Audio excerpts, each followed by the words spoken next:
Muy buenas noches a todos. Bienvenidos a la Noche del Conocimiento. Hoy es la última conferencia de esta sexta temporada. Caramba. Y es la... ¡Ah, no! Es la penúltima. Porque es la número 49. ¿Sí? Tendremos una última en julio, que será la número 50. Entonces, con nosotros tenemos a Hazael González y vamos a cambiar totalmente de registro hoy. Vamos a hablar de algo que no hemos hablado nunca, pero que hemos pensado que puede ser súper interesante, que es la literatura erótica.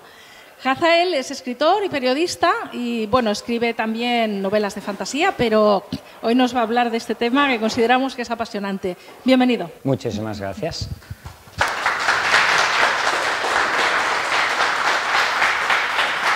Bueno, bienvenidos a todos, espero que os guste. He visto que el tema tenía mucho predicamento, ya lo he dicho, intenté hacer una conferencia de fantasía, pero me dijeron, no, literatura erótica. Dije, bueno, no pasa nada. Me gustaría empezar leyéndoos un pequeñísimo texto que precisamente le debemos a un director de cine, que ya por desgracia no está entre nosotros, como es Luis García Berlanga, que lo leyó cuando presentó la colección La Sonrisa Vertical, cosa que hizo en 1977 en un mundo que en unas cosas eran muy diferentes a las de ahora y en otras, por desgracia, no, en la cual decía, es lamentable que uno, al presentar una colección libre, sienta aún el hormigueo de lo prohibido.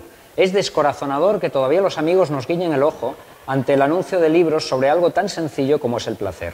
Pero aún con este trauma de lo clandestino, vamos a intentar que los libros estén ahí, al alcance de vuestro regocijo, y deseamos que esta batalla, desigual porque nuestros ojos están cegados todavía por tantos años de mazmorra moral, sea en definitiva más ventana que contienda y hasta puerta que abrir para el ingreso en una sociedad más generosa.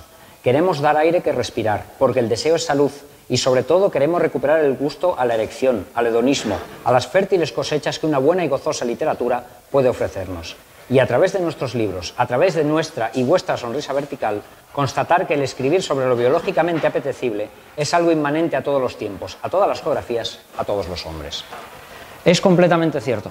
Es una gran afirmación de Berlanga. O sea, justamente viniendo para aquí, para Barcelona, de esto que estás preparándote la conferencia y piensas cómo la puedo empezar, cómo no y tal, ¿no? Estaba en el avión, esto me pasó ayer, y me venía para acá y había una madre con dos niños, el niño debía tener 8 años y la niña 10. Y entonces de repente se oyó una pregunta del niño que no capté porque yo estaba leyendo y estaban mis cosas y tal. Mamá, ¿qué es no sé qué? Y la madre le contestó. La siguiente pregunta fue, mamá, ¿qué es un gay? Y se oyó una cosa muy silenciosa que no pude captar. Y la siguiente pregunta del niño fue, ¿y qué es ser sensual? Y dije, hostias, claro, digo, a ver la madre cómo se sale de esto, porque es una gran pregunta, ¿no? Para empezar, dices, ¿qué es sensual? ¿Qué es una literatura erótica? ¿Qué es lo que convierte a la literatura en erótica, ¿no? O sea, precisamente más allá de un recorrido cronológico o que pueda hacer, o de lo que hay, he traído una antología de literatura erótica que hay muchas cosas que nos sale hasta un fragmento del Quijote, que dices, a ver, todo se puede considerar erótico y nada se puede considerar erótico según qué. Entonces, yo la premisa que os planteo es esto, ¿no? Son 5 cosas que le pedimos a la literatura erótica. Lo de leyendo con una sola mano, yo creo que lo entiende todo el mundo, porque además desde el principio de los tiempos la literatura erótica, la buena, por supuesto, es para leer con una sola mano. ¿Por qué? Porque la literatura solo se divide en 2 partes, la buena y la mala. No hay géneros, no hay una cosa que tú digas, no, es que literatura fantástica, yo escribo literatura fantástica y estoy de la etiqueta hasta las narices. Pero precisamente intentamos hacer buena literatura, intentamos buscar buena literatura. Os lo aseguro, llevo toda la vida leyendo literatura erótica, y cuando digo toda la vida quiero decir toda la vida, desde los 12, 13, 14 años. Se tienen que trigar muchas gavillas de trigo para encontrar grano, porque hay mucha que simplemente es como una berriondez absoluta. Os he hecho el favor de traeros las mejores obras, con lo cual cualquiera de todas estas obras que citemos hoy os va a encantar, ya veréis, leeremos fragmentos y veremos qué le podemos sacar a la literatura erótica, y ya veréis que le podemos sacar muchas más cosas de lo que parece. Para empezar, la primera de ellas es, dame otra visión del mundo. ¿Qué quiere decir esto? La visión del mundo que le pedimos a la literatura es diferente. Es decir, ya que tenemos la premisa de que vamos a hacer literatura erótica, con la cual entendemos que el lector se va a excitar y que la respuesta, o sea, la respuesta a la pregunta de la literatura es que por lo menos nos ponga un poco contentos. Dices, vamos a hablar desde un punto de vista, vale, vamos a hablar de sexo, ¿no? Con lo cual la literatura ya va a quedar catalogada en este sentido, ¿de acuerdo? Entonces, una vez que ya tenemos ese catálogo, tenemos una libertad, más que un... No, es que claro, esto queda cerrado aquí con todo el tema. No, es una libertad, y ahora veréis por qué. El primer libro que os he puesto son Los dijes indiscretos, de Denis Diderot, 1748, fijaos qué fecha. O sea, Los dijes indiscretos es una de las primeras novelas de Denis Diderot, Diderot, el de la enciclopedia, el francés, el famoso. Y este libro es una premisa de un genio que le da un anillo a su sultán y este anillo hace que los dijes bijoux, en francés, de las mujeres hablen. Entonces tú apuntas con el anillo a la chica en cuestión y el bijoux de la chica habla. O sea, es un libro que evidentemente no es muy excitante, no es lo que más te excita del mundo, pero sí que es muy divertido porque, claro, de repente el sultán dice, bueno, pues a ver qué dice el de mi mujer. Y el otro le dice, hombre, mira, a ver, que estamos aquí en público y tal. No, no, no, pruébalo. Y claro, el de la mujer dice, pues estoy harta de tener a este mancebo encima y no sé qué, no sé cuánto. Claro, se levanta el sultán y la quiere matar, ¿no? Entonces, claro, hay unos cuantos equívocos que todo es así, porque es un libro mucho más político que erótico, que sirve para reflejar la política de la época de una manera que no refleja un texto político normal y corriente, que suele ser mucho más árido. ¿Por qué? Porque aquí tenemos todo el rijo, todas las cosas. Veréis que las características que le pedimos a la literatura erótica nunca son esto es así, esto es asá, o sea, esto me excita, esto me hace reír, esto me deja... No, porque precisamente lo abarca todo. Aquí simplemente estamos dando una visión general. Y luego tenemos dos de los grandes libros de literatura erótica de todos los tiempos, de Henry Miller y Anais Nin, eran pareja, eran amigos también, eran amantes más que pareja, y son dos libros que los dos son de los años 40, he puesto la fecha bastante aproximada, porque son libros que salen de una conjunción histórica muy interesante. Hay un librero de París que les dice que él conoce a un coleccionista que quiere específicamente literatura erótica para excitarse. O sea, entonces, ellos, si están dispuestos, él les paga $1 por cada página que escriban, siempre y cuando la cosa sea picante. O sea, entonces, ellos, por supuesto, son un par de muertos de hambre, sobre todo Henry Miller, y aceptan. Entonces, a $1 la página, se ponen a escribir y sacan estos dos libros. Estos libros, evidentemente, no se publican, tardan muchísimos años en publicarse. Delta de Venus todavía se publica en vida de Anais, y ella todavía da la autorización, porque le dicen, a ver, es que esto está muy bien. Delta de Venus es un libro deliciosísimo. Y Opus Pistorum es un libro que se publica en el año 83, aquí sale en la colección La Sonrisa Vertical, lo tengo aquí. Y este libro es precisamente de un coleccionista, ellos sospechan que el coleccionista y el librero son la misma persona, y lo lleva diciendo, esto es un libro de Henry Miller, inédito, que se publica. No hay ninguna duda que sea un libro de Henry Miller, porque, ante todo y sobre todo, es un libro que data de la misma época más o menos que Trópico de Cáncer, y es un libro infinitamente mejor. Fijaos lo que os estoy diciendo. O sea, Trópico de Cáncer es un libro que mucha gente conoce, en plan de decir, no, es que claro, tal, es muy transgresor, fue un libro que fue prohibido, fue un libro que estuvo... Y claro, tú lees hoy en día Trópico de Cáncer y dices, bueno, El amante de Lady Chatterley, Lolita, y está el mundo lleno de libros que en su momento fueron súper prohibidos y ahora lo encuentras en un aeropuerto, que dices, válgame Dios. Pero este libro es la parte pornográfica total y absoluta de Trópico de Cáncer. Porque básicamente es lo mismo. Pero claro, tiene un hándicap muy bonito, un kit muy bonito, que es, ya que estoy escribiendo y lo que quiere el tío este es ponerse cachondo, pues yo aquí cuento lo que me da la gana. Entonces, claro, tiene toda esa parte erótica, uno se puede excitar leyendo este libro, pero al mismo tiempo toda la parte de aventura que está contando Henry Miller está contando lo mismo que Trópico de Cáncer, es prácticamente coetáneo, o sea, es Henry Miller, yo estoy en París, voy por aquí, voy para allá, exagerándolo de una manera bestial, con lo cual tú dices, ostras, os voy a leer un fragmento para que veáis cómo es lo que cuenta y cómo, si habéis leído Trópico de Cáncer, que es un libro que mucha gente lo lee, se puede comparar, ¿no? O sea, él, por ejemplo, va a un sitio donde hay una stripper y todo esto, que es una escena, podría ser perfectamente típico de Trópico de Cáncer, y contesta. O sea, él cuenta la chica que se encuentra. La piedra es una baratija, por supuesto, pero lo que me interesa es lo que hay debajo. Al otro no le importa que no haga caso de la piedra. Se apresura a sonreír cuando le pellizco los músculos y le pongo la mano por entre las piernas. Exhala un olor que me recuerda a los diminutos cigarrillos perfumados que Tania fumaba. Me mira sonriendo cuando me siento en el borde de la silla y le meto un dedo en el chumino. Dice algo en chino y suena indecencia fascinante. A esas alturas ya he olvidado todas las espantosas advertencias de Ernest. Con el cipote que se me ha puesto, probablemente me la follaría, aunque pescara efectivamente unas purgaciones y confiaría en una cura rápida. Pero está tan rosado y exhala tan frescor que estoy seguro de que no habrá problema. Me deja abrirle el chichi y olérselo. Después se separa de mí otra vez. Rompe el cordón de la cintura y deja caer en la piedra en mi palma. Me la follo en el suelo, allí mismo, sobre mi tapiz recién comprado, con un almohadón bajo la cabeza. No le dejo quitarse las medias ni los zapatos siquiera. Al diablo con el dragón dorado. Si se arrancan los negros ojos con los tacones y dejamos una mancha que no se pueda quitar, tanto mejor. Me lanzo por ella con ferocidad. Una puta francesa protestaría ante semejante violencia, los mordiscos, los pellizcos, pero el otro sonríe y se deja.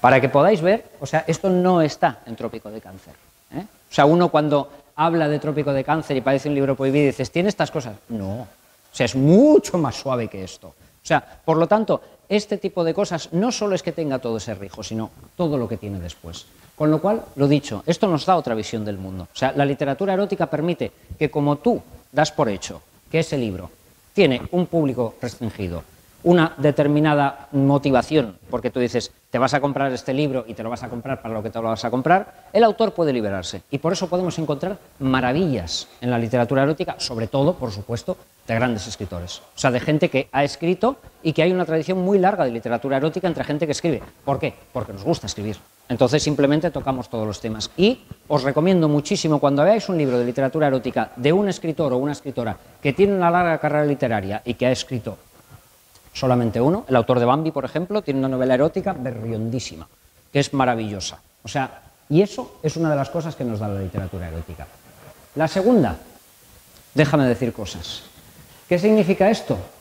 Que hay la mejor manera de poder decir cosas muchas veces es a través del erotismo, a través de la literatura erótica, a través de poder tener esa libertad y de decir, vamos a coger y vamos a poner las cosas hasta el final. ¿Por qué? Porque hay un momento pues, que políticamente puede ser correcto o no, hay un momento en el que socialmente las cosas se aceptan mejor o peor, y he puesto dos ejemplos, el primero iremos ahora con él, pero primero me interesa hablar del segundo, que es del Marqués de Sade. A lo mejor alguien se ha leído La filosofía en el tocador, volveremos a este libro y leeremos un fragmento después, porque este libro es un libro que se divide en dos partes. La primera parte es un libro berriondísimo, o sea, es una cosa que además es como tres que están todo el rato uno encima del otro, no sé qué, no sé cuánto, o sea, con descripciones crudas en plan, tal, me matas, todo es una cosa que, bueno, o sea, realmente es algo que dices, Dios mío, o sea, este libro, tal como escribe Sade, además, que Sade es una persona que pone toda la carne en el asador. Pero la segunda parte de este libro, y es donde el ejemplo queda más claro, es un ensayo, o sea, tú te vas leyendo este libro de tres personas que están fornicando encima de sofás y cojines y todo este rollo, se acaba esa historia y te encuentras a la mitad del libro con un texto que se llama Franceses, un esfuerzo más si queréis ser republicanos. Y es un texto que es tan grande como la otra parte, completamente político. Es decir, es sus tesis sobre cómo los franceses en ese momento, pues eso, quieren llegar a ser republicanos, fijaos la fecha, 1795, necesitan llegar un poco a romper el antiguo régimen y todas estas cosas y tal. Un texto que para leérselo, no porque sea erótico, sino porque es más pesado que un saco de martillos. O sea, es una cosa que dices, ostras, porque claro, es todo política, política además de aquella época, hablando con... Y tú dices, yo me lo he leído, claro, o sea, pero era como decir... Y claro, él mismo lo cuenta, dice, yo quiero escribir un texto político, ¿no lo vais a leer? Toma, que así seguro que entra mejor. Y nunca mejor dicho. Y luego tenemos el otro caso que ahora veremos, que no lo vamos a poder escuchar en la voz de don Camilo, que es el maestro del tema, pero bueno, yo os leeré el fragmento porque lo he encontrado mientras ponemos las imágenes, que es un momento maravilloso de las letras españolas, que es el año 77. Esto nos lleva mucho a lo que hemos empezado con esto, o sea, la insólita y gloriosa hazaña del cipote de Archidona, que es el título original, es el primer número de La sonrisa vertical. Es lo primero que se publica. La sonrisa vertical se empieza a crear alrededor de 1970, empieza la idea con la apertura y todo esto, y en el 77, por fin, cuando ya se abole la censura, cuando ya no hay una cosa de estas, se saca toda esa colección y está llena, pues eso, de textos eróticos, de los cuales este es el primero. Esta es una historia muy peculiar, basada en un hecho real, a lo mejor habéis visto hasta la película, porque hay una película de ella, donde en un cine de Archidona, una chica pues masturba a su novio con tan mala suerte que cuando su novio tiene un orgasmo salpica a los espectadores de la fila de atrás y la señora pues tiene que ir al tinte y arreglarse el pelo y todo esto le ponen una denuncia, llega a los juzgados y tal. Se lo cuentan a Camilo José Cela, Camilo José Cela se lo toma absoluta chanza, empieza un intercambio epistolar con la gente esta que le ha dicho, oye, mira a ver lo de Archidona, esto se acaba convirtiendo en una bola tan enorme que al final le dicen, Camilo, tienes que publicar esto, porque además es súper divertido, y se acaba haciendo una película de la cual vamos a ver las imágenes, donde el propio Camilo José Cela actúa. La película es un despropósito absoluto, la vi hace poco y es como decir, porque claro, no hay mucha historia que contar, entonces se intercambian planos de Camilo José Cela, como vais a ver, leyendo a su secretaria un texto completamente divertidísimo, más luego otro tipo de estudios y otro tipo de cosas. ¿A dónde quiero llegar con todo esto? A que en esa época, en ese momento, o sea, estamos hambrientos de libertad, estamos pensando que hemos pasado 40 años de mucha censura. Hay una cosa que la gente no sabe y debería, hay un libro maravilloso que se llama Los pecados de la carne, que te habla de todas las publicaciones eróticas que hubo aquí en la República. Muchísimas. O sea, había cabarets en Barcelona, en Madrid, donde actuaban strippers desnudos, quiero decir, había muchas publicaciones de libros eróticos, La Pulga, quiero decir, algunos se han rescatado después, muchísimos. Y de hecho, hay una de estas cosas que realmente te llega a doler mucho, que es un calendario de 1936, donde ves una foto de una chica desnuda que pone ¿qué nos deparará el año? Y dices, Dios mío, 1936. O sea, está a punto de empezar la guerra. Y es algo que dices, y así estaban. Lo dicho, cabarets en Barcelona, son cosas que luego la dictadura intentó silenciar por todos los medios, pero que ha habido gente que lo ha rescatado y dices, pero si esto ya estaba así. Con lo cual, claro, ¿qué pasa? Se acaba la dictadura o está en proceso de tal, hay una explosión bestial.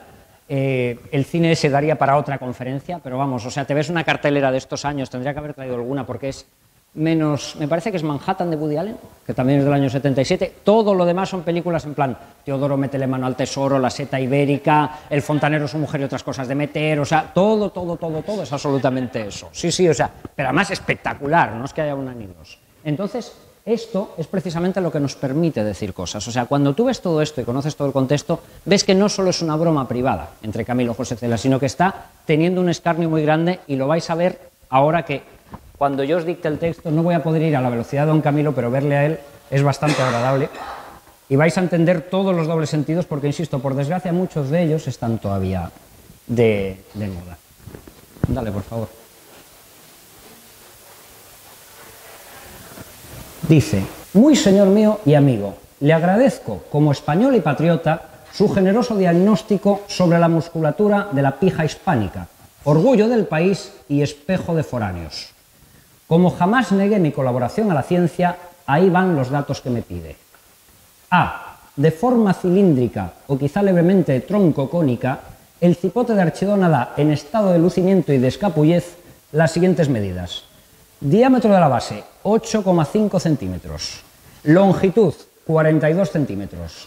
Diámetro de la cúspide, 7,6 centímetros. Que los clementes dioses lo bendigan. B. El mozo archidonero se corrió de cuchara, esto es, hacia atrás y por encima de la cabeza, como chutaba zarra. Y su engrudo vital, en el suceso que nos ocupa, describió una trayectoria parabólica de 5,40 metros de alcance. Como verá usted, se trata de un problema de balística y opino que quizá fuera prudente que consultara usted a un artillero. C. Acostumbra a autocascársela 3 veces al día, al despertarse, de postre del almuerzo y al acostarse para adecuar los buenos sueños, salvo moza propicia a la que, claro está, no desaira. Su ritmo es rápido y breve y no suele pasar más allá de los primeros compases del paso doble el gato montés. Se la zurra con la derecha porque, dada su edad y prepotencia, no precisa cambiar de mano. D. La despiadada catarata se produjo al quinto vaivén profundo tras no más de 2 de tanteo. E. Rugió «¡Viva España!» y se fue, Angelito. Según informes de la Guardia Civil, ni babeó ni bizqueó. Deseando haberlo complacido con el acopio de estos datos que tanto pueden redundar en el mejor provecho de su labor científica, quedo suyo afectísimo Camilo José Cela. Como podéis ver, es un texto que todavía hoy nos deja muy buen sabor de boca y que habla precisamente de varias cosas, ¿no? O sea, lo de se corrió de cuchara, como chutaba zarra, o sea, haciendo ese tipo de cosas, o lo de cascársela con la derecha porque, como es joven y prepotente, la izquierda no la necesita. Todo este tipo de cosas son, evidentemente, muchas referencias al mundo donde estamos hablando. Por eso también la literatura erótica nos sirve para esto. Como podéis ver, es un texto que no nos excita mucho, pero sí es un texto que nos deja muy satisfechos. Precisamente nos lleva al siguiente. Hazme reír. La literatura erótica es mucha fuente de rijo y diversión, como podéis ver. La literatura erótica es la mejor manera para reírse, para escarnio, para hacer burla de la gente, o sea, para conseguir unos efectos increíbles, y para eso os traigo un único ejemplo. O sea, este señor, don Félix María Samaniego, es alguien que deberíamos venerar, total, absolutamente. La gente lo conoce por las fábulas y todo esto. Este hombre tiene un libro delicioso que se llama Jardín de Venus, del cual os voy a leer un par de ejemplos, que son, o sea, este libro yo lo descubrí, pues no sé, debía tener 16, 17 años, que es cuando hay que descubrir esto. Me aprendí poesías enteras de memoria, porque además son en verso, y te das cuenta de lo bueno y de la maravilla que puede hacer alguien que sabe rimar como hace. Os voy a leer 2 poemas de él. El primero se llama El Cañamón, para que podáis entender, pues eso, todo el subtexto. Nos vamos a reír porque es un tema muy divertido, pero dices, claro, fíjate de lo que habla y cómo habla. Volvemos a la fecha, 1780, no estamos hablando de textos del siglo XX. El Cañamón dice así: cierta viuda, joven y devota, cuyo nombre se sabe y no se anota, padecía de escrúpulos de suerte que a veces la ponían a la muerte. Un día que se hallaba acometida de este mal que acababa con su vida, confesarse dispuso, y dijo al confesor: Padre, me acuso de que ayer, porque soy muy guluzmera, sin acordarme de que viernes era, quité del pico a un tordo que mantengo, jugando un cañamón que le había dado, y me lo comí yo. Por tal pecado, sobresaltada la conciencia tengo, y no hallo a mi dolor consuelo alguno, al recordar que quebranté el ayuno. Díjola el padre: hija, no con melindres venga, ni por vanos escrúpulos se aflija, cuando tal vez otros pecados tenga. Entonces la devota de mi historia, después de haber revuelto su memoria, dijo: pues la verdad, la otra mañana me gozó un fraile de tan buena gana que en un momento con las bragas caídas 11 descargas me tiró seguidas, y porque está algo gordo el pobrecillo se fatigó un poquillo y se fue con la pena de no haber completado la docena. Oyendo semejante desparpajo, el cura un brinco dio, soltó 2 coces y salió por la iglesia dando voces y diciendo: carajo, echar la 11 y no seguir por gordo. Eso sí es cañamón y no el del torno. O sea, fijaos qué manera de rimar. O sea, sí, o sea, y este es uno de los buenos, y este que voy a meter ahora se llama La Reliquia. La Reliquia. Y ya con esto da precisamente lo que hay. Fijaos, insisto, el uso de la religión y todo lo que hay. Un confesor gilito, en opinión de santidad estaba, por lo que despachaba de penitentes número infinito. Además, este padre reverendo llevaba en un remiendo de su negra petrina cosida una reliquia peregrina, con muchas indulgencias que evitaban penosas penitencias, siempre que con 2 dedos la tocaba al tiempo de absolver al confesado, y así todo pecado con esta ceremonia perdonaba. De clases diferentes, el número creció de penitentes, sabiendo la excelencia de la nueva indulgencia de este varón profundo, igualmente aplicaba a todo el mundo. Una moza morena llegó a sus plantas de pecados llena, con ojos tentadores, talle listo y unas tetas que hicieran caer a Cristo, pues conforme a la moda ya en taparlas ninguna se incomoda. Empezó a confesarse, y así que llegó al 6.º mandamiento, de torpes poluciones a acusarse, con tanta contrición que el movimiento de su blanca pechera simpatizó del fraile el instrumento, como era natural, de tal manera que le causó cuidado sentírselo de pronto tan hinchado. La iglesia estaba oscura, la gente no era mucha, y temeroso de más descompostura, el bendito varón acudió ansioso al corriente remedio de empuñar con recato por en medio el miembro revelado. Y esto fue tan a tiempo ejecutado que hizo un memento homo pasándole la mano por el lomo. La moza acabó en tanto su confesión y dijo al varón santo: écheme, padre mío, la sacra absolución en que confío, y aplíqueme, le ruego, la indulgencia que su reliquia tiene, pues la virtud que en ella se contiene puede excusar más grave penitencia. Oyendo estas razones, de su meditación medio aturdido, el fraile volvió en sí dando un ronquido, sacó de sus calzones para absolver la mano humedecida, tocóla en la reliquia consabida y en vez de bendición echó rijoso a la moza un asperges muy copioso. Jesús, ella exclamó, ¿para qué es esto que me ha echado en la cara? Sintiera que pegado se quedara, pues parece de gomas un compuesto. A que respondió el fraile: eso sin duda es ay, que ha cometido un gran pecado, hermana, y por perdonárselo ha costado tanto que a mares la reliquia suda. Fijaos, insisto, la poesía de Félix María Samaniego, o sea, además todos los poemas son así, o sea, son redondos como círculos, es una cosa maravillosa, porque como mantiene toda la rima, mantiene todo el verso, y leído además no se nota, pero rima todo, absolutamente, o sea, es una cosa espectacular, y precisamente ha servido esto de escarnio desde siempre. Volvemos a lo que os dije al principio, la literatura erótica no se puede compartimentar. Estas preguntas que le estamos haciendo, hay cosas que se pueden sacar de un sitio y cosas que se pueden sacar de otro. Evidentemente, Jardín de Venus lo que nos arranca son unas carcajadas inmensas, o sea, más que una excitación, es un libro que, lo he dicho yo, se lo recomiendo a todo el mundo. Tienes una tarde tonta y te pones a leer Jardín de Venus y vamos, resucitas total y absolutamente. Y lo dicho, es, evidentemente, estamos hablando de un libro que no se publicó en vida del autor. Quiero decir, porque es un libro muy privado, donde él estaba haciendo, pues eso, probablemente además este hombre que además era bastante moralista, acordaos de sus fábulas y de todas estas cosas, si el pobre don Félix María Samaniego supiera que nosotros estamos leyendo aquí estos versos, a lo mejor hasta se sonrojaría como si fuera, vamos, una sandía, ¿no? Porque es una cosa que, claro, muchas veces toda esta literatura privada está ahí y es también tan buena por eso, porque no está pensada para que la lea nadie.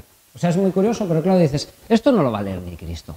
Bueno, pues entonces voy a soltarme la melena. Y sirve muchas veces para ese escarnio y para ese tipo de cosas. Volviendo al Marqués de Sade que decíamos antes. El Marqués de Sade es una literatura que vale mucho la pena meterse en ella, no solamente desde el punto de vista erótico. Si alguien quiere excitarse con Marqués de Sade puede hacerlo y aún así tiene algún problema, porque dices, madre de Dios, lo que cuenta este hombre, pero es mucho más interesante desde el punto de vista literario, social y político. O sea, el Marqués de Sade, cuando es muy, muy, muy importante la edición que leáis, porque la gente te dice, sí, yo he leído Justín, preguntas qué edición y la gente no sabe decírtelo. Hay 3 ediciones de Justín, porque Justín es lo primero un cuento corto, luego está Justín, Los infortunios de la virtud, que lo alarga, y la última versión es la Nueva Justín. La Nueva Justín es un tocho así, que solo está publicada por Valdemar, aquí en España, 700 y pico páginas. Es un catálogo de horrores tremendo, y no solo eso, sino que es muy es una lectura muy voluntariosa, ¿eh? O sea, para empezar y acabar Justín te tienes que poner, o sea, no es aquello que digas, mira, vamos a reírnos un rato, no te ríes con Justín, ¿eh? O sea, todo lo contrario. Pero esa tercera parte, ese tercer alargamiento, todo eso que le metió al final porque estaba en la cárcel y todo esto, te das cuenta de que es un libro que destila una mala leche terrible, desde el punto de vista político, no ya sexual. Es decir, sí, Justín, todos sabemos la historia, es una chica que queda huérfana y tal, son 2 hermanas, Justín y Juliette, las 2 se van por ahí, Juliette acaba en el mundo del vicio y tal, Justín quiere seguir la virtud y no lo consigue.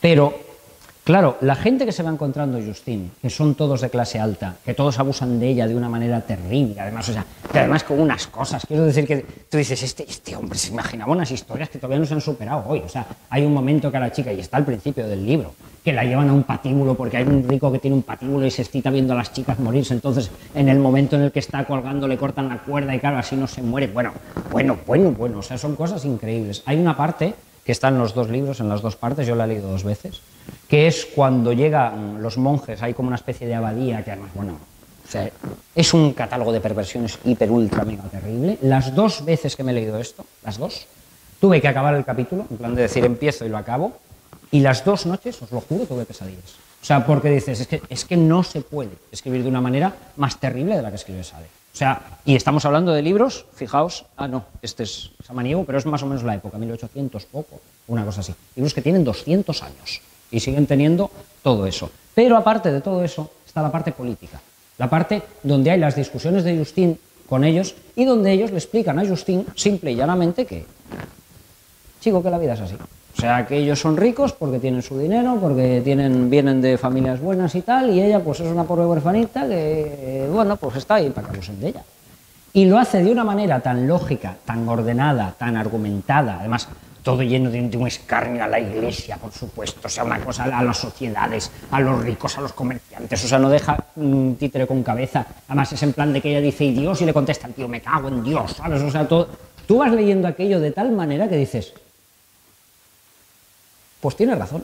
Y claro, dices, ostras, tú espera, voy a dejar el libro ahí, porque claro, pero dices, qué maravilla, qué bien lo argumenta. O sea, de qué manera él utiliza, y claro, tú dices, no, es que el Marqués de Sade era como era y tal y cual. Sí, de acuerdo. ¿Qué época vivió el Marqués de Sade? Vivió la época de la Revolución Francesa. Vivió una época en la que cogieron a la gente y le cortaron la cabeza por el hecho de esto. O sea, estaba París lleno de sangre, lleno de muertos. Y tú dices, no, pero es que el Marqués de Sade, ya, el Marqués de Sade es literatura. O sea, esto era real. Entonces, claro, para denunciar muchas veces ese tipo de cosas, ese tipo de horror, ese tipo de lo que uno quiere hacer, lo más importante, lo más útil es la literatura erótica. Y precisamente por eso también es útil para reírse. O sea, no, a la gente lo que más le molesta es el escarnio erótico, siempre. O sea, quiero decir, tú coges a un político y te pones a hacerle una coplilla de estas y vamos, se vuelven locos. Quiero decir, le dices que es un ladrón y no sé, eso les da igual. Quiero decir, pero coges esto y eres capaz de hacer, vamos, maravillas con ello. Claro que estamos ya hablando todo el rato de literatura erótica y estamos leyendo cosas y nos lo estamos pasando bien, estamos diciendo, pero claro, mucha gente se estará preguntando, bueno, ¿y cuándo llega lo bueno? Lo bueno llega ahora. O sea, ¿qué le pedimos a la literatura erótica? Escucha, a mí todo esto me parece muy bien, pero yo lo que quiero es ponerme berraco, como dice un amigo mío, ¿no? O sea, evidentemente la literatura erótica tiene esa parte también. O sea, tiene la parte de que muchas obras eróticas están absolutamente escritas y absolutamente pensadas para excitar a la gente. Son la pornografía que ha habido durante mucho tiempo y que además sigue existiendo. Quiero decir, o sea, es una cosa, las 50 sombras de Grey no son precisamente un libro que tenga ningún valor literario ni que esté pensado para otra cosa. Es un libro pensado para excitar. Otra cosa es que sea bueno o sea malo. Tengo una amiga que tiene una tienda erótica que dice que es de las 50 sombras de Grey, vende más esposas que yo que sé, con lo cual y látigos y todo este rollo. Digo, ya me parece bien, ya por eso va bien. Yo no pienso leérmelo, no puedo opinar. Y tenemos aquí 3 ejemplos, volvemos otra vez a la filosofía en el tocador del Marqués de Sade. Ahora os leeré un fragmento de lo que os dije de la primera parte de la novela para que lo veáis. Pero la primera de todas de la que os quiero hablar es Gamiani, de Alfred de Musset. Es un libro maravilloso, maravilloso. Este es Pierre Louis, que ya hablaremos después de él. Gamiani es una novela que Alfred de Musset hace como una apuesta con los amigos, porque precisamente los amigos le dicen, hombre, pero es que la literatura erótica tiene que ser una cosa que te ponga muy cachondo, quiero decir, tienes que utilizar un lenguaje muy soez, y Alfred de Musset, que estamos hablando de un gran escritor, dice, no, no es necesario. Y en 2 noches, en 2 días, escribe Gamiani. Y Gamiani es de una sutileza maravillosa, ahora os voy a leer un fragmento, para que veáis lo que se puede hacer con la literatura erótica para excitar sin necesidad de utilizar palabras malsonantes, ¿no? Son 2 chicas, además está contado como un diálogo más con un de esto, y entonces son Fanny y Gamiani, que Gamiani es la marquesa, la protagonista del libro, y Fanny le pregunta, ¿lo encontráis bien? Contesta, lo encuentro delicioso, es que sois muy amable. Oh, portentoso, qué blancura, os tengo envidia. Pues en eso hacéis mal, porque vos sois más blanca. No lo creáis, niñita, quitaos toda la ropa como yo. Qué timidez, ni que estuvierais ante un hombre. Así, miraos en el espejo. En el juicio de París os hubierais llevado la manzana. ¿Cómo sonríe viéndose tan hermosa? Merecéis un beso en la frente, otro en las mejillas, otro en los labios. Todo, todo, todo es celestial en vos. La ardiente boca de la condesa se paseaba lasciva por el cuerpo de Fanny. Confusa y temblorosa, Fanny, sin resistir, no sabía lo que aquello significaba. Hacían una pareja deliciosa de voluptuosidad, de gracia, de lúbrico abandono y tímido pudor. Podía decirse que había caído un ángel en los brazos de una bacante ebria. ¡Cuánta belleza entregada a mis ojos! ¡Qué espectáculo aquel para sacudir y aguijar el deseo en mis sentidos! ¿Pero qué hacéis? Dejadme, señora, os lo suplico. No, Fanny mía, niña mía, vida mía, delirio mío, eres demasiado hermosa. Ya lo ves, te amo, te adoro, enloquezco por ti. En vano pretendía defenderse la joven. Los besos ahogaban sus gritos. Inútil era toda resistencia. La condesa, cogiéndola, abrazándola con el ciego arrebato del deseo, la llevó al lecho y la tendió sobre él como una presa que iba a devorar. ¿Qué os pasa? Dios mío, señora, esto es horrible. Voy a gritar, dejadme, me asustáis. Besos más quemantes aún, más apretados respondían a su voz. Los brazos la enlazaban con más fuerza y los 2 cuerpos parecían uno solo. Fanny, entrégate a mí, dame toda entera en cuerpo y alma. Tómala, mi vida, tómala, esto sí que es gozar. ¿Cómo tiemblas, niñilla? Oh, por fin, cedes. No, hacéis mal, me estáis matando. Siento que me muero, sí. Aprieta bien tu cuerpo contra el mío, apriétalo, mi amor, aprieta más fuerte. Qué hermosa estás en el placer embustera, si gozas, te gusta. Daos cuenta, ni una sola palabra más. A veces, muchas veces, lo que hace falta para excitar la imaginación en los sentidos no es la más expresión, sino el cómo contarlo. Ahí es donde estábamos hablando de buena o mala literatura erótica. La buena es la que consigue, insisto, estamos en el apartado de ponme berraco. Bien, vamos a ponernos berracos, pero no vale cualquier cosa. O sea, es evidente que esto es precisamente como la pornografía, está lleno de literatura erótica. Os aseguro que yo he leído muchos libros eróticos de la época de victoriana, muchísima, porque además es un momento en el que hay, no sé, o sea, cientos de publicaciones, porque claro, la Inglaterra victoriana por arriba es todo como muy limpio y no hay nada y tal, y por debajo hay un submundo de la leche, ¿no? O sea, casi todos son criadas y tal, y tú te lees aquello y dices, esto no tiene ningún valor literario, o sea, es que ni te pone cachondo, por supuesto, quiero decir, porque claro, tienes que ser muy bueno para poner a alguien cachondo con literatura hoy en día, pero es una cosa que realmente dices, si no lo sabes hacer bien, no tal. El caso contrario, el señor Marqués de Sade, volvemos a lo mismo, acordaos que hemos leído un texto político de él, ahora vamos a leer la primera parte de la filosofía del tocador, no toda la primera parte, obviamente, que está... Perdón, se me ha traspapelado. Dadme medio segundo que lo encuentro.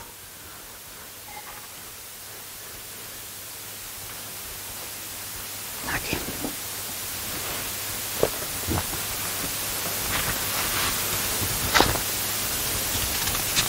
Fijaos cómo el Marqués de Sade, haciendo todo lo contrario, porque también estamos hablando de un diálogo, es una cosa, bueno, esto puede herir la sensibilidad de los espectadores más jóvenes.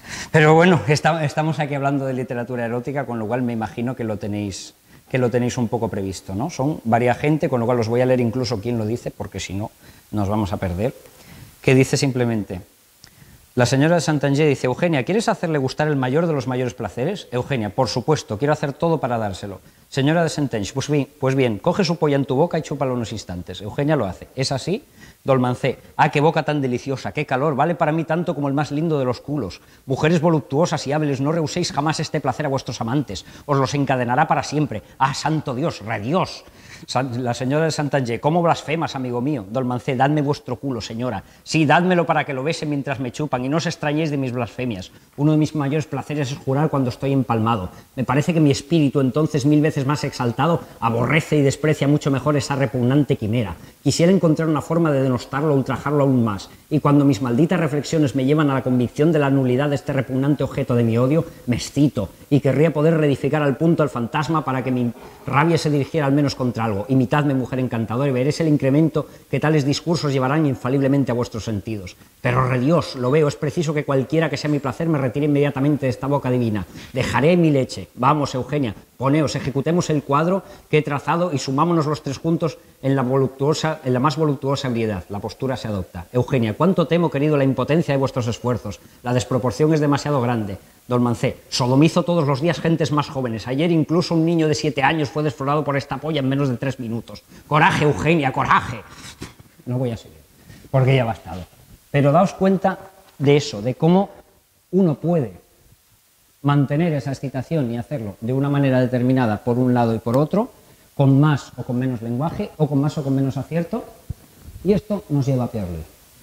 Pierre Louis es uno de esos autores que yo recomiendo encarecidamente a todo el mundo. Pierre Louis salta a la fama en su momento con una novela que se llama Las canciones de Bilitis, en un momento en el que está de moda lo que es la literatura griega, clásica, todo romana y todo esto, diciendo que estas canciones de Bilitis son unas poesías que él ha encontrado de una poetisa que se llama Bilitis, contemporánea de Safo, de la que habla todo esto. El engaño es tan bueno, es decir, él es tan bueno y está tan bien hecho, que cuela. O sea, quiero decir, los académicos se creen que aquello realmente es una poetisa de la etapa clásica. Luego ya él reconoce y dice, no, esto es mío y tal. Entonces tiene varias obras, entre ellas La mujer y el pelele, que es el libro en el que se basa ese oscuro objeto del deseo de Luis Buñuel, que os lo recomiendo muchísimo. Es una película maravillosa y el libro también. Pero Pierre Louis es una persona, se muere además muy joven, estuvo por aquí, por Andalucía, le han hecho exposiciones alguna vez y tal, se muere con 40 años. Y es una persona que cuando se muere, sus secretarios y todo esto encuentran sus cajones llenos de textos eróticos, ¿no? O sea, no es de sorprender, pero son textos eróticos tan eróticos que todavía hoy nos hacemos un rosario, ¿no? O sea, son unos textos que dices, o sea, para que 100 años después se mantengan tan frescos es que son buenos. Hablamos, insisto, de un literato. Tiene, si queréis leeros una delicia, es Diálogo de cortesanas, el manual de urbanidad para jovencitas, en el cual coge un manual de urbanidad para jovencitas de la época y entonces te explica, pues, qué es lo que una buena jovencita tiene que hacer. Imaginaos el resto. Es imposible de imaginar en la mano de este hombre. Y tiene una novela que es inconclusa, que es uno de esos papeles que encontramos por ahí, que se llama La isla de las damas, que a mí es una novela que me encanta. O sea, no es una novela, es un proyecto de novela. Esta edición, esto fue una colección que sacó La Fuente de Jade, que tenía bastantes, son 45 volúmenes, y hay bastantes cosas interesantes. Y es, como os decía, un proyecto de novela, no una novela exactamente. Entonces es muy divertido porque es una isla, o sea, es una parodia de La isla misteriosa de Julio Verne, donde él pues se dedica a hacer cosas, ¿no? Entonces tiene partes de historias, partes de diálogos, trozos, cosas así, ¿no? Entonces, por ejemplo, tiene una parte muy deliciosa donde te describe cómo se llaman los establecimientos de los barrios ricos, ¿no? Entonces está restaurante lengua en el culo, restaurante polla en la boca, hotel Los 12 sátiros, hotel El Coño de Oro, hotel El Falo Grande, hotel El Clítoris Largo, hotel Pensión Las Damas Lesbianas, hotelito El Chumino, el Consolador de Oro es una joyería, los burdeles de Venecia unos muebles, el goce de las tortillas novedades, la Bellancula de alta costura, las experiencias de la tarta de semen es una pastelería, lógicamente, el felpudo ondulado es una peluquería de señoras, olores a flor del culo es una perfumería, el Virgo taladrado es una juguetería, y así a finitum, ¿no? Una lista de calles, por ejemplo, nos da una idea de cómo es esta isla, ¿no? Plaza de las Mil Tetas, calle de la Zorra Negra, calle de Safo, calle del Coñazo, calle del Coñito, calle del Pelo Rizado, calle de la Polla de Marfil, puente de la Picha de Hierro, calle de las Bellas Vulvas, calle Vulva Roja, calle Mea Leches, calle de las Subespardas, calle Jodida, calle de las Follacabras, bla, bla, bla, bla, bla. Es un libro divertidísimo, maravilloso, que tiene momentos muy especiales que son capaces de ponernos berracos. O sea, no exactamente esto que acabamos de leer, pero os puedo asegurar, o sea, las partes más berriondas, o sea, lo más berriondo que voy a leer ha sido lo del Marqués de Sade, porque no creo que hayáis venido aquí a citaros, la verdad. Entonces, eso luego cada uno hace lo que quiera en su casa, pero os juro que Pierre Louis es una de estas personas que todavía tú lo estás leyendo y dices, vale, poco a poco, ¿no? Y esto precisamente nos lleva a la quinta y última parte de la conferencia, que he querido titular Estimúlame como nadie más sabe hacerlo.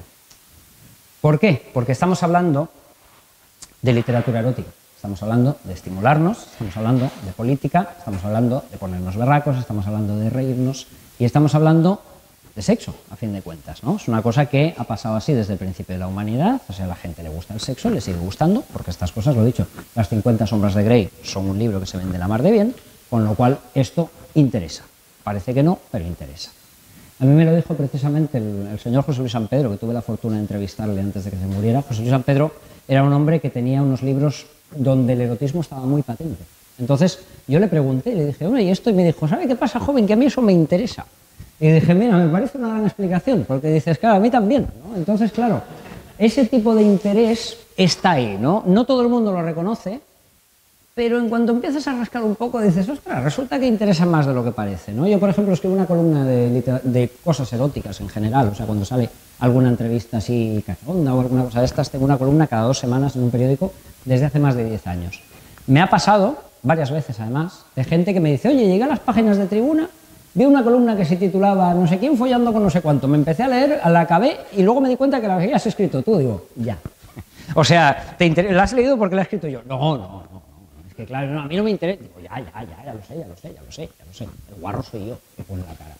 Pero claro, muchas veces es eso, ¿no? O sea, este tipo de literatura y este tipo de cosas nos interesan. ¿Por qué nos interesan? ¿A dónde llegamos con esto? ¿Por qué la literatura erótica sigue interesando? Y hablamos específicamente de literatura. O sea, cuando nosotros éramos bastante más jóvenes, la gente de mi generación, estoy hablando de hace unos 25 años, ¿no? Una cosa así. O sea, era ciencia ficción pensar que algún día tendríamos una pantalla en la que pudiéramos escoger toda la pornografía que nos diera la gana, legal, ilegal, alegal, supralegal, infralegal, la que queráis. O sea, quiero decir, no hace falta ni buscar siquiera, o sea, tú te metes en una página normal y corriente y dices, ¿y esto hay alguien que lo haga? O sea, dices, joder, yo siempre lo digo, hay una página, me gusta mucho el hentai, muchísimo. O sea, no me excita mucho, pero me gusta a nivel espectacular de cerebro, ¿no? O sea, tengo una página donde a veces me meto y digo, a ver qué hay aquí de hentai. Y yo siempre lo digo, pero esto no se me ha ocurrido ni a mí, ¿sabes? O sea, que dices, pero ¿cómo habéis, de a qué mente enferma se le ha ocurrido esta historia? O sea, claro, que tú vas leyendo aquí y dices, pero bueno, mujeres con pulpos, o sea, bueno, unas cosas, bueno, ya conocéis el erotismo japonés, es algo increíble. Entonces, claro, tú dices, vale, si tenemos todo esto, si estamos en nuestra casa, tenemos el clic del ratón y estamos tan tranquilos y podemos estimularnos, ¿qué nos da la literatura erótica? O sea, ¿tiene sentido seguir leyendo literatura erótica hoy en día? Yo es una pregunta que me hice yo mismo, ¿eh? O sea, porque yo ya os digo, tengo una gran colección de literatura erótica y me gusta mucho leerla y me gusta siempre, dices, anda, mira esto, tal y tal, la historia y esto, y dices, bueno, pero esto ¿sigue sirviendo para lo que servía antes? O ya lo tenemos que, bueno, ¿no? Pues son como aquellos cómics de Odeón de los años, de finales de los años 80 que eran tan malísimos que ahora los vuelves a leer y dices, madre de Dios, pensar que nos excitábamos con esto. Pero resulta que al final te das cuenta de que lo que queda, y esto cierra precisamente desde el principio de la conferencia, es la buena literatura. Y la buena literatura, la de verdad, consigue hacernos maravillas con ello. Tengo 2 ejemplos maravillosos y otro tercero que os voy a leer, que seguramente lo reconoceréis. El primero es Emmanuel. Emmanuel es una de estas historias que vale la pena contar, es una historia un poquito peculiar, en el sentido de que, claro, tú dices, Emmanuel, yo digo Emmanuel y todo el mundo está pensando en Silver Crystal, sí, y en la película, sí, y en los años 70, sí, y en el sofá de mimbre, sí, cierto. ¿Quién se ha leído la novela? Lo sabía. La novela es maravillosa, maravillosa. O sea, la novela es una novela que yo siempre he pensado que todavía lo tengo en proyecto, hacer una tesis doctoral literaria sobre la figura de Manuel Arsán, porque es una gran injusticia que la gente no conozca a nivel literario a esta mujer.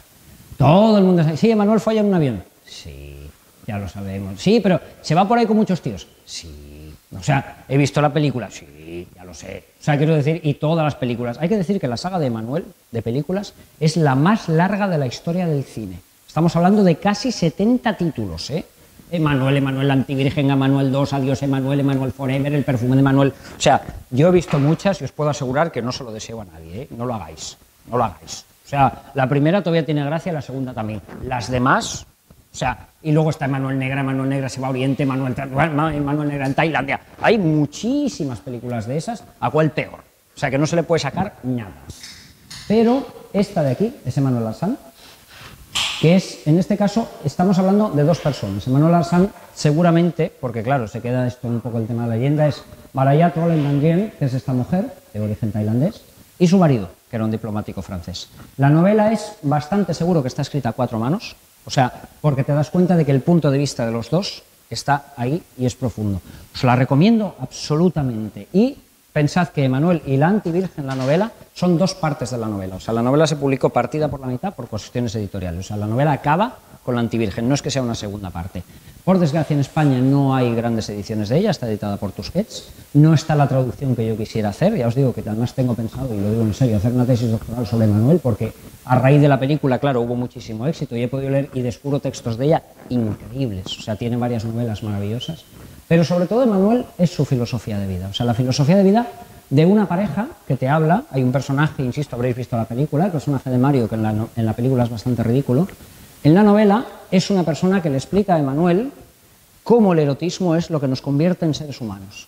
Y es algo increíble, increíble. Todo el proceso filosófico que tiene detrás. O sea, lo de menos es que follen en un avión, por el amor de Dios. O sea, quiero decir, la novela empieza así. De hecho, en esta estructura digo, a ver si hay algo. El polvo en el avión. Y dices, pero bueno, y si ya lo sabemos. O sea, pero yéndote más allá, hay cosas que evidentemente no habla de tal, pero habla, por ejemplo, de relaciones abiertas, de poliamor, quiero decir, de cosas que ahora nos parecen como muy normales y dices, pero si yo esto cuando lo leí dije, pues si esta filosofía es increíble. Habla de cómo el arte precisamente tiende hacia el erotismo, porque cómo el erotismo nos convierte en mejores personas de lo que somos, porque nos hace evolucionar, nos despega de la parte animal y nos lleva más a la parte humana. O sea, es una novela de verdad increíble, léosla, o sea, os la recomiendo muchísimo. Y luego, como ejemplo más actual, he traído Maravilla en el País de las Alicias, que es un libro de Antonio Altarriba bastante reciente, del año 2008. Es una de las últimas publicaciones, tristemente, publicadas en La Sonrisa Vertical, porque supongo que lo sabéis, La Sonrisa Vertical ya no existe el premio, no existe la colección. Siempre dicen que está en stand-by, pero hace mucho tiempo que no se publica nada. Este es uno de los últimos libros que se publicó. Antonio Altarriba es un autor español. Yo le entrevisté, le llamé porque tenía una sección erótica también en la radio y le llamé y se lo dije. Hacía mucho tiempo que no me sorprendía para bien un libro como este. O sea, un libro que por ser de 2008 no es fácil de encontrar, hay que ir a librerías de segunda mano y buscar por ahí, pero que tiene una delicia especial. Son 4 cuentos clásicos, el título nos deja adivinar cuál es uno de ellos, que están contados desde el punto de vista erótico. Frankenstein, Alicia en el País de las Maravillas, Las Mil y una Noches, y el otro, que es el primero, no, ya me saldrá. Pero bueno, son 4 cuentos clásicos que él les da la vuelta con este tipo de cosas, ¿no? Entonces, lo cuenta desde un punto de vista erótico. El asunto no es tanto qué cuenta, sino cómo lo cuenta. O sea, utiliza un lenguaje precioso, florido, una cosa espectacular. Y precisamente os traigo una última lectura que es para que os deis cuenta de lo que se puede hacer con la literatura erótica, de lo que solo puede hacer la literatura erótica. Esto me pasó, que simplemente se lo mandé a una chica que tenía intención de tener cierto encuentro y le dije, mira, te haré esto. Y le pasé todo esto y me dijo, ¿dónde hay que firmar? Digo, no lo he escrito yo, ya me gustaría. Fijaos, ¿no? O sea, esto viene de una tradición muy cortazariana, pero en este caso está aplicado para aquí. Dice, le amalaré el noema hasta que se le agolpe el clésimo. Caeremos en hidromurias, en salvajes ambonios, en sústalos exasperantes. Le reclamaré las incopelusas y permanecerá enredada en un grimado quejumbroso que le hará evulsionarse de cara al nóvalo. Sentirá como las ámilas se le espejunan, se van apeltronando, reduplimiendo hasta que quede tendida como el trimalciato de ergomanina al que se le han dejado caer unas fílulas de cariaconcia. Y solo será el principio, porque si consienten tordular urgalios, lubridísima Alicia, me aproximaré suavemente a sus orfelunios y Fijaos qué maravilla, fijaos qué prosa.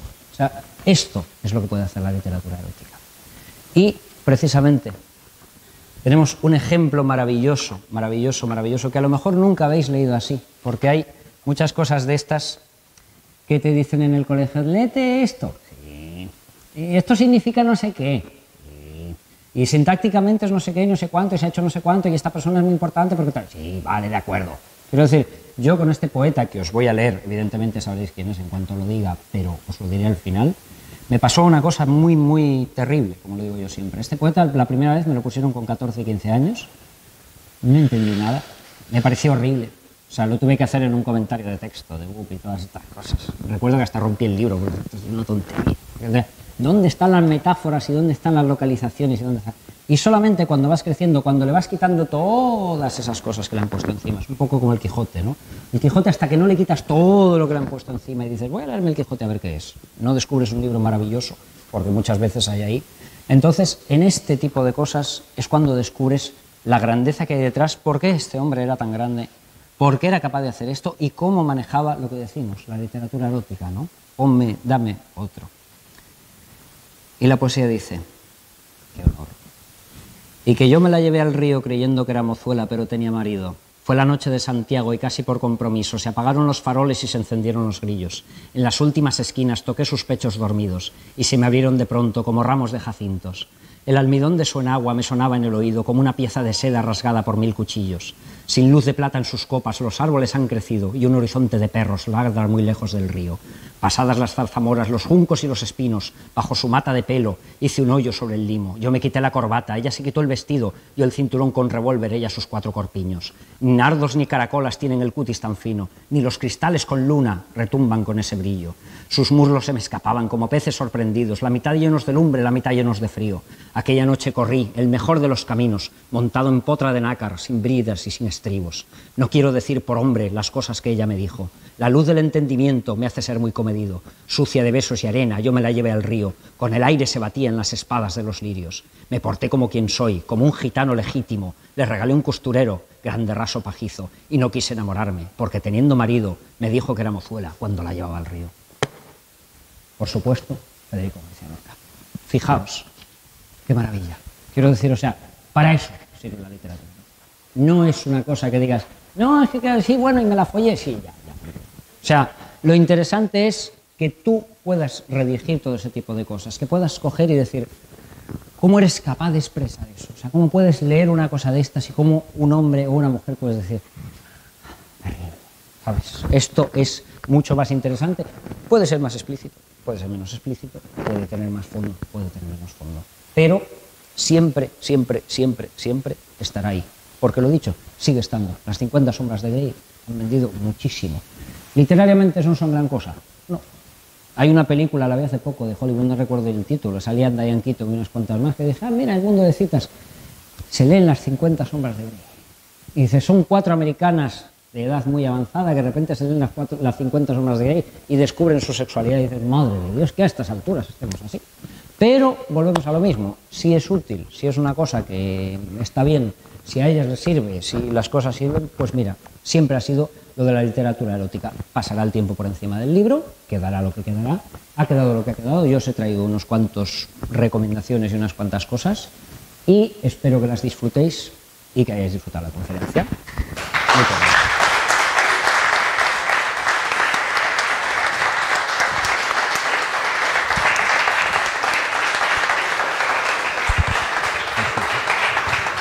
Pues muchísimo. El mérito es de Federico, ¿eh? Es que la poesía es muy buena. Bueno, y también hay que saberlo leer, claro que sí. Bueno, yo creo que ha sido una experiencia totalmente diferente. Muchísimas gracias. Gracias a vosotros. Y no sé si habrá preguntas o nos hemos quedado nubilados. Si alguien quiere decir algo, comentar algún título que no se haya comentado, que hay muchos. ¿Alguna pregunta? Sí, un momentito. Bueno, lo primero agradecerte que hayas venido aquí, que se agradecen las charlas de humanidades de vez en cuando, sí, a ver si son más frecuentes. Y a mí me han surgido 2 preguntas. Lo primero, has estado hablando todo el rato de literatura erótica, sí, pero igual que en el cine, por ejemplo, si hay una frontera entre cine erótico y cine pornográfico, aquí esta frontera no existe, es decir, es un continuum, no es un todo. Igual leías unos textos muy sutiles, muy suaves, muy vaporosos, y otros brutalmente directos, es decir, y tanto del siglo XIX como del siglo XX o del siglo XXI, es decir, totalmente. Lo llamas literatura erótica, pero es toda aquella literatura, digamos, con una carga sexual, y ya la frontera entre el erotismo y la pornografía, que se la busque el lector, ¿no? Efectivamente, yo creo que es que siempre tiene que haber esto. O sea, yo he visto cine para adultos, vamos a decir X y todo el tema, que tú lo ves y dices, esto es pornografía. Bueno, depende. Hay una página que se llama xart.com que hacen pornografía bonita, como dicen ellos. O sea, ¿dónde está la frontera? Que haya una penetración, que sea explícito. O sea, entonces tenemos Anticristo de Las von Trier, ¿es pornografía? Porque se ve un acto sexual. Para mí no lo es porque, claro, no tiene todo este tipo de cosas. A mí, mira, es una división que a mí siempre me ha dado un poco igual. Porque lo dicho, o sea, cuando tú te refieres a excitarte, este poema de Federico García Lorca podría ser considerado pornográfico. Para mí no. Entonces, claro, depende mucho de lo que tú me des. O sea, tanto literariamente como visualmente en el cine. O sea, si tú me haces un cine para adultos donde hay una serie de especificaciones, que parece mentira, pero es cierto. O sea, el cine para adultos, el cine X, estamos hablando de las películas pornográficas, son muy canónicas.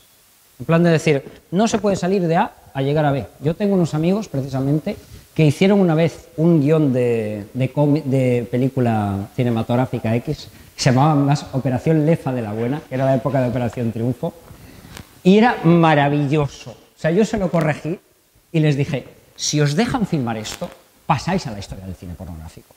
Pero lo que les dijeron fue eso. No, porque era demasiado audaz. Fijaos, ¿eh? O sea, parece que ya, como haces pornografía, puedes hacer lo que quieras. En absoluto. En absoluto. O sea, la pornografía es sota, caballo y rey. O sea, y cuando te metes ahí, es como que es un mundo que dicen, no, pero es que tiene que haber esto, y tiene que haber esto, y tiene que haber esto. Conozco a directores de cine porno, y muchas veces se lo digo, tío, ¿por qué no haces una película? Porque no me la pagan. Digo, pero vuélvete loco, coño, yo qué sé, ¿sabes? Es porno, ¿qué más te da? No.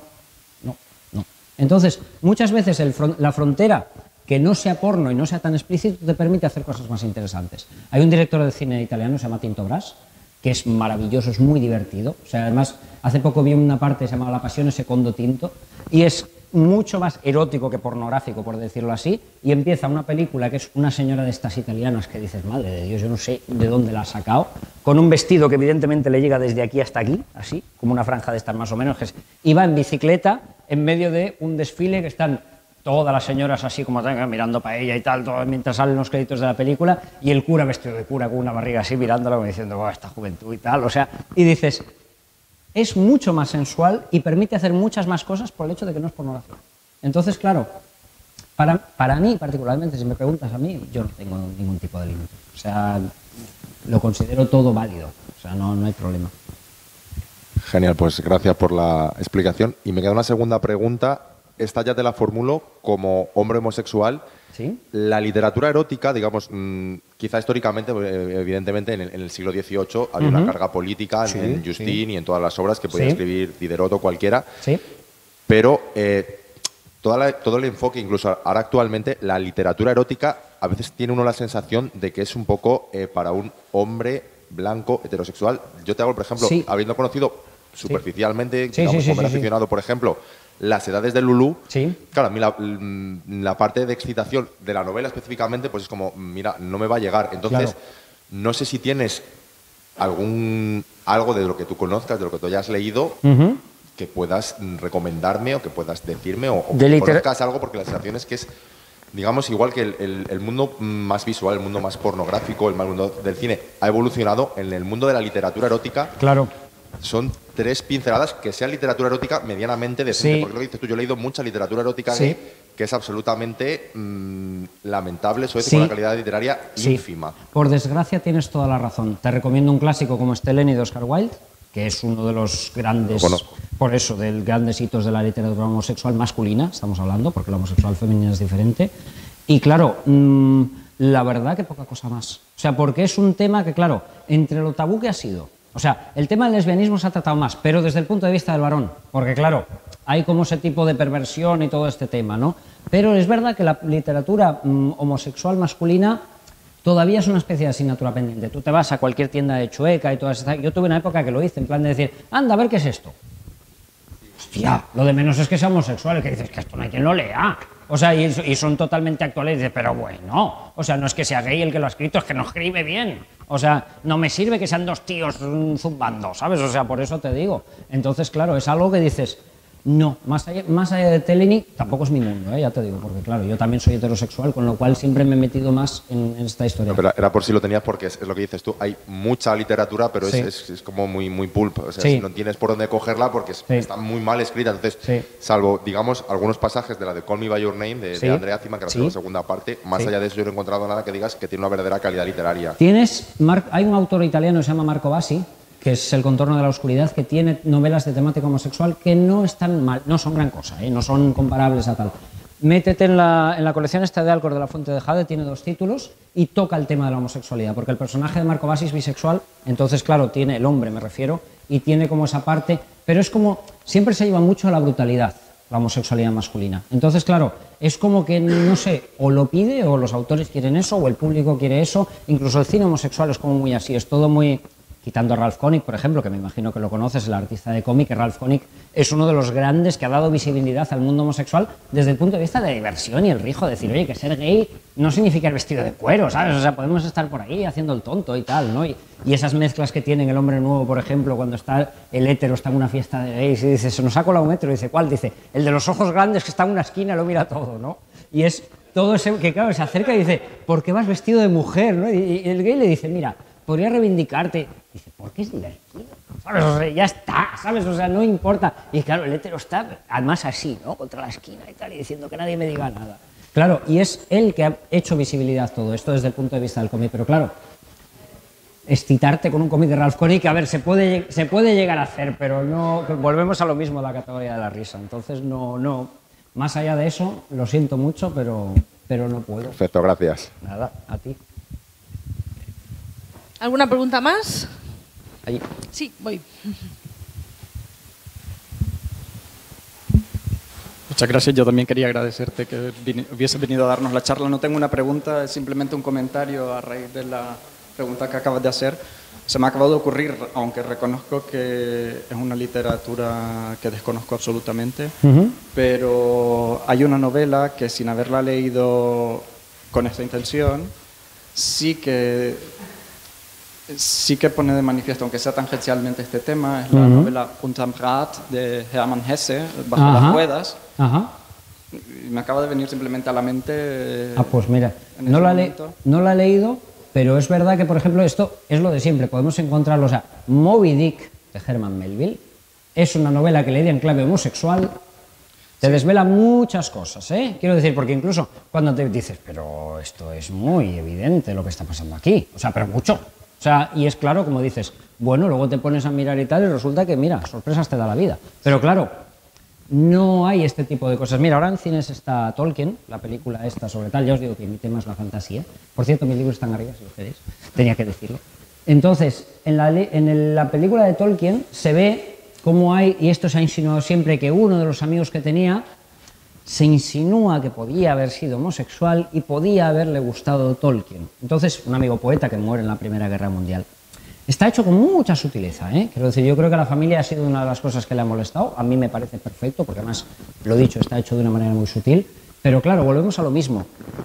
Como era un mundo tan sumamente sumergido, sórdido, del cual no se podía hablar, quiero decir, no había podido hacer. O sea, hay una escritora estadounidense, no recuerdo su nombre, que hice una columna sobre ella porque me sorprendió, que hacía literatura lésbica, porque ella estaba casada con un hombre, pero descubrió que le gustaban las mujeres, y entonces hizo como una especie de mundo, hizo como 5 o 6 novelas que se editaban en paperback en la época de Stonewall y todo aquello, ¿no? Y se movían por allí, y es algo que ahora se ha reeditado una en España, estuve mirándola y dije, un poquito mala, pero claro, tienes que ponerte en el contexto, ¿no? O Delas, por ejemplo, de Charlotte Perkins Gilman, es una novela deliciosa de una mujer que habla de una sociedad solo de mujeres, en la cual no estamos hablando de mujeres lesbianas, estamos hablando solo de mujeres, que de hecho llegan 3 hombres al sitio y uno de los hombres se encama con una de las chicas y bueno, se monta un drama del demonio, porque claro, ella lo que denuncia es aquel sexo, digamos, y todo esto, y claro, te habla de que las mujeres allí pues se visten con pantalones y camiseta como nosotros, porque claro, en aquella época se vestían con sombreros muy grandes, con miriñaques, y claro,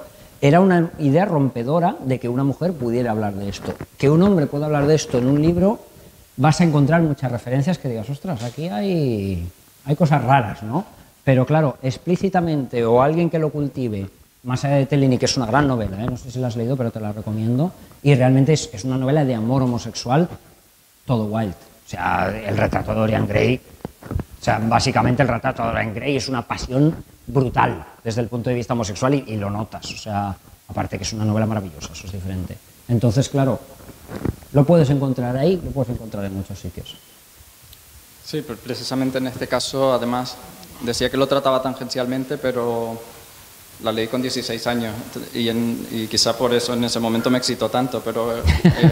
bueno, también depende, quiero decir, quizá la parte más enfocada de esta temática es el descubrimiento que él hace de su sexualidad y la duda que le surge sobre hacia qué lado va a tender, ¿no?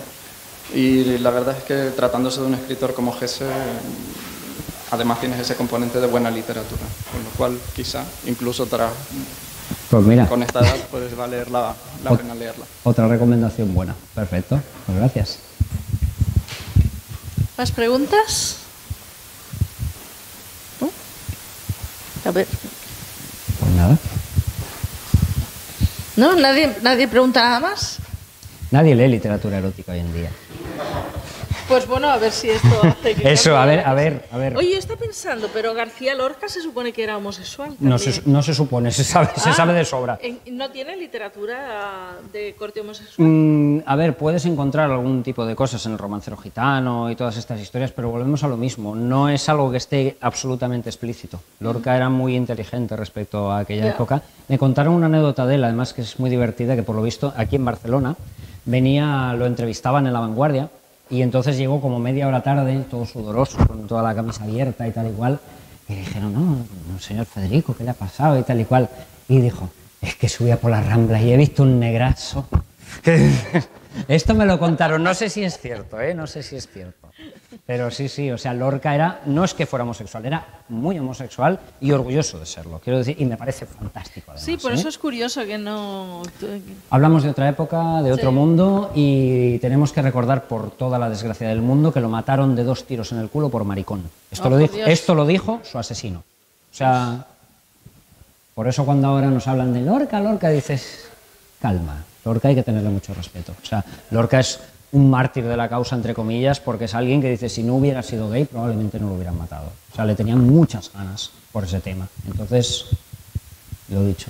Es curioso que las personas nos obliguen a hacer cosas tan extrañas como cambiar nuestra propia naturaleza. Lo he encontrado siempre terriblemente cruel. Hay que pensar que cuando yo nací en el año 76, todavía era delito, Delito. Ibas a la cárcel por ser homosexual. Madre mía. O sea, y una de las cosas a las que contribuyó la sonrisa vertical y todas estas cosas, en 10 manzanitas tiene el manzano tienes un relato homosexual, ahora lo estoy pensando. Solo es un relato de los 10.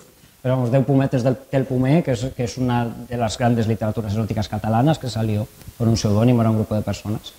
Y sí, en aquella época contribuyeron un poco a la visibilización, a que ahora yo que estudio Bellas Artes y veo muchos homosexuales que viven su homosexualidad de una manera normal y corriente, hombres, mujeres y tal, y te alegras de decir, bueno, hemos avanzado un poquito, por lo menos, que la gente pueda expresarse como quiera, caramba. Sí, es que en poco tiempo la vida ha cambiado de una barbaridad, en todos los sentidos. Sí. También para los derechos de las mujeres, que parece que tengamos que reclamarlos, algo que sea exotérico y resulta que es algo natural, ¿no?